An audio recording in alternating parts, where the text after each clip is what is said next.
উপরের নির্দেশ যদি পাই 24 ঘন্টার ভিতরে এই জামাত বিএনপি মৌলবাদী বাংলার মাটিতে স্থান থাকবে না। এটা আপনার মিডিয়ার মাধ্যমে বলি, কিন্তু আমার নেত্রী গণতান্ত্রিক নেত্রী, সে আল্লাহ রাসূলকে বিশ্বাস করে, ইসলামকে বিশ্বাস করে, সে ইসলামের একজন অনুসারী।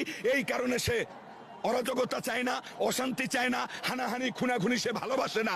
এই কারণে আমরা এগুলা কিন্তু এইটা জানি, বিএনপি জামাত মৌলবাদী কখনো দুর্বল ব্যবহার করে না বা দুর্বল ভাবে না। যদি নেত্রী নির্দেশ দেয়, আবার আপনারে বলি, 2024 সালের নির্বাচনের আগে মাঠ পরিষ্কার হয়ে যাবে এবং সাধারণ জনগণ সুস্থ প্রিয় শান্তিভাবে তারা ভোট দেবে, সব ভোটারগো অংশগ্রহণ হবে। একজন সন্তানরা যদি আপনারে বলে ভাই আপনারা আমি খবর প্রচার করতে দেব না, তাতে কি আপনি ভয় পাবেন?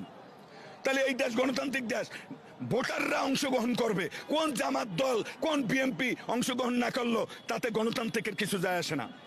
খালেদা জি একটা কথা বলেছিলেন, এই মহিলা কি বলছেন বলেন তো, এই কি বলছেন বলেন তো, আপনার বাড়ি কই?